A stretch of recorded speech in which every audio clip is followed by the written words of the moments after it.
de la literatura y el cine, los vampiros. Ha publicado Tristán, la ética del monstruo. Es una novela con Castilla-La Mancha, concretamente la localidad guadalajareña de Álvarez, como escenario perfecto para la acción.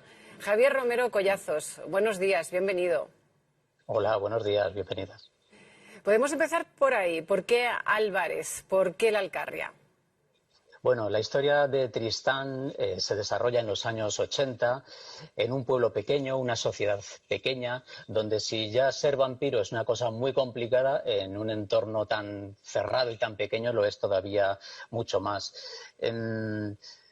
Álvarez y todos esos pueblos de la zona, Mondéjar, Almoguera, fueron el escenario de mi época de estudiante de BUP y realmente no necesitaba nada más. No tenía que irme ni a Washington ni a los Cárpatos.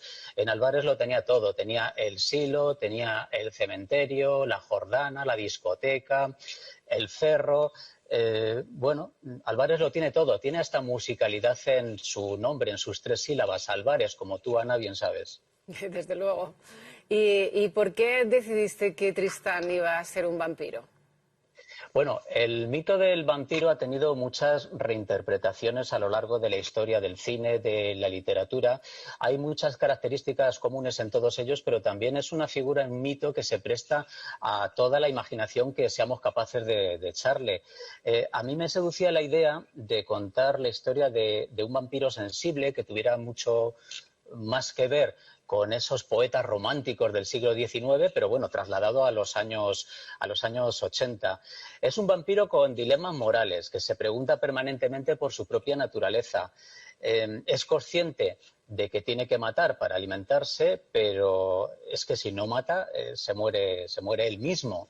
Él se mira al espejo, no encuentra reflejo y bueno, me apetecía la idea de plantearme cómo se forma nuestra identidad cuando no tenemos reflejo, cuando desconocemos absolutamente cuál es la imagen que proyectamos.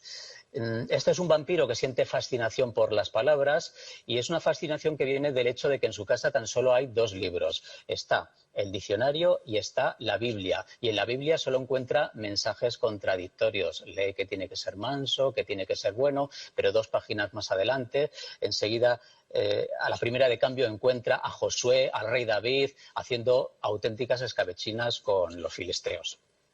Javier, ¿y tuvo un papel decisivo la bailarina Julia Romero, tu hija, gran admiradora de la serie Crepúsculo?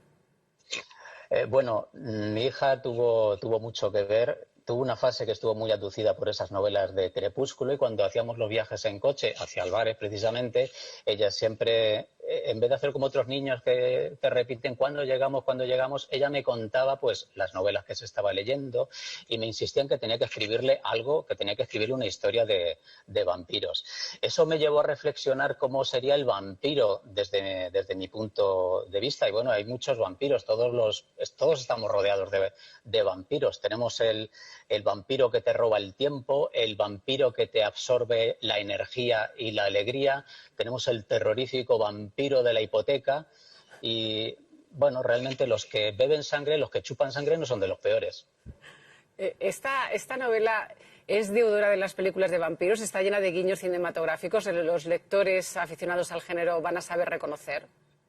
Bueno, es una novela con una estructura muy cinematográfica.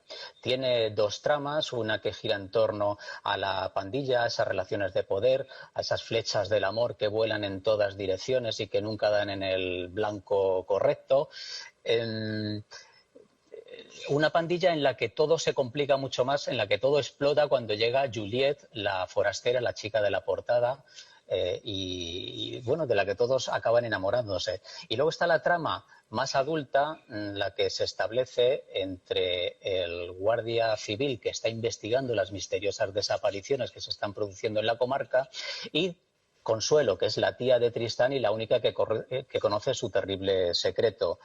Hay muchos guiños al cine de terror adolescente. Están los insensatos miembros de la pandilla que la noche de difuntos no tienen mejor ocurrencia que irse a colarse al cementerio de allí de Álvarez.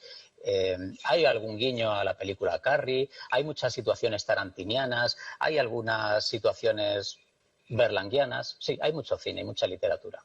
Seguro que tampoco falta la cultura popular, esa que aparece en las conversaciones de los vecinos, como la tradición narrativa castellana de Miguel Delibes.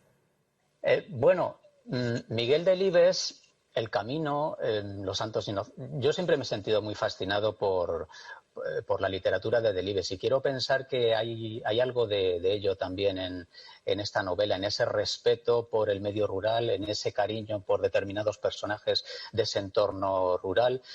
Creo que también hay algo de Viaje a la Alcarria. De hecho, desde que leí el libro en el colegio, siempre me pregunté por qué Camilo José Cela tiró hacia Pastrana y no se desvió hacia la izquierda, hacia Almoguera, Álvarez, Mondéjar. ¿Cómo hubiera visto los pueblos en aquella época? De hecho, cuando yo era muy joven, tuve la oportunidad de conocer a Camilo José Cela en una entrega de premios en la que yo era finalista con un relato, él era el presidente del jurado y en un momento determinado me acerqué y en tono de broma se lo eché en cara, que porque no había pasado por Álvarez con Viaje a la Alcarria. Recuerdo que me dijo que bueno, que hay muchos pueblos en la Alcarria y que hay muchos viajantes. Yo me lo tomé como un desafío y mira, años después he acabado hablando de mi pueblo en una novela. Con tener un 20% del talento de Delibes o de Camilo José Cela ya me daría por satisfecho. Javier, por cierto, tú trabajas como responsable de comunicación de la Corporación Aragonesa de Radio y Televisión y diriges y presentas el programa musical Los Intocables en Aragón Radio. ¿Cómo fue tu acercamiento a la narrativa con esta primera novela? Aunque ya antes habías publicado, como dices, un libro de Bueno, relatos.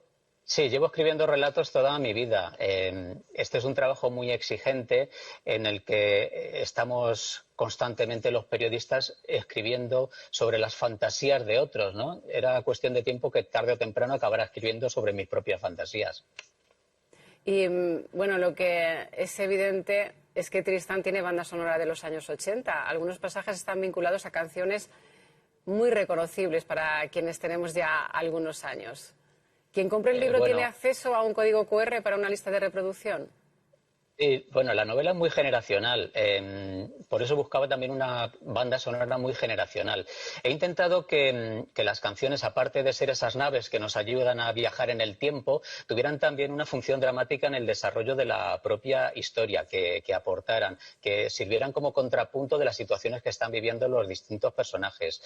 En el mundo ideal, esta novela debería llevar un disco pegado en la solapa, en la parte de atrás, pero como eso no es posible, bueno, hay un código QR en las últimas páginas donde se puede acceder a una playlist donde hay música de Héroes del Silencio, de Burning, de Tequila, del primer Miguel Bosé, de aquellos cantantes italianos desgarrados de finales de los 70, Richard Coccianti, Gianni Vella. Bueno, yo creo que la banda sonora, si no te gusta la novela, la banda sonora te va a gustar. Javier Moreno Collazos, ha sido un placer hablar contigo. Enhorabuena por esa publicación. Muy buenos días. Buenos días, muchas gracias.